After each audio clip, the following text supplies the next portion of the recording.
ఒక పట్టణం అంచున ఒక పాత ఇల్లు ఉండేది. ఆ ఇంటి చుట్టూ ఎప్పుడూ వింత నిశ్శబ్దం ఉండేది. రాత్రి సమయంలో ఆ ఇంటి కిటికీల నుంచి ఎరుపు కాంతులు వెలుగుతాయని, లోపల వింత శబ్దాలు వినిపిస్తాయని గ్రామస్థులు చెప్పేవారు. ఆ ఇల్లు జిన్ కుటుంబం దెయ్యాలతో నిండిపోయిందని అందరూ భయంతో దూరంగా ఉండేవారు. ఎవరూ ఆ ఇల్లు కొనాలని కూడా ఆలోచించేవారు కాదు. కానీ ఒకరోజు, సురేష్ అనే ధైర్యవంతుడు ఆ ఇంటిని చౌకగా కొనేశాడు. దయ్యాలు లేవు, ఇవన్నీ పుకార్లు అని అందరికి చెప్పి అక్కడే నివసించడానికి వెళ్ళాడు.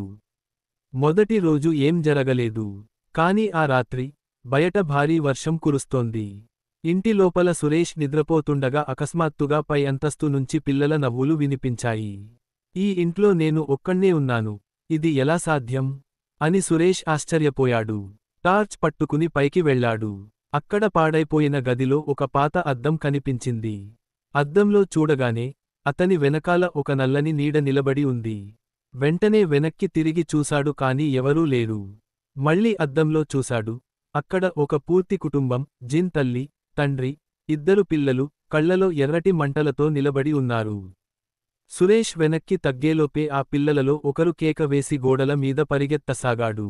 గోడల మీద చేతులు రాసిన చిహ్నాలు ఒక్కొక్కటిగా రక్తంలా కారసాగాయి.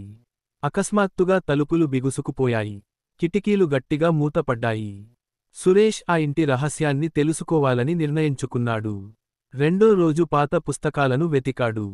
అందులో ఒక పసుపు పడ్డ పేజీ మీద ఇలా వ్రాసి ఉంది: ఈ ఇంటి యజమానులు ఒకప్పుడు జిన్ కుటుంబంతో ఒప్పందం కుదుర్చుకున్నారు. కానీ మోసం చేశారు. ప్రతీకారంగా జిన్లు ఈ ఇంట్లోనే శాశ్వతంగా ఉండిపోయారు.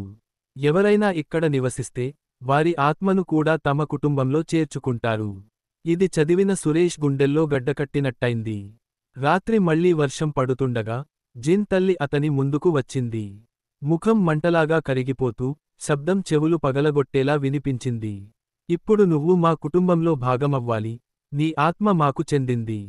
సురేష్ పారిపోవడానికి ప్రయత్నించాడు. కాని ఆ ఇంటి గోడలు ఒక్కొక్కటిగా మూసుకుపోతూ అతన్ని బంధించేశాయి. చివరిసారి అతని కేక బయట వినిపించింది.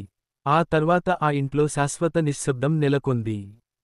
అప్పటినుంచి, ఆ ఇంటిని ఎవరైనా దాటి వెళ్ళితే, కిటికీలోంచి సురేష్ ముఖం ఎర్రటి కళ్లతో కనిపిస్తుందని గ్రామస్థులు చెబుతారు.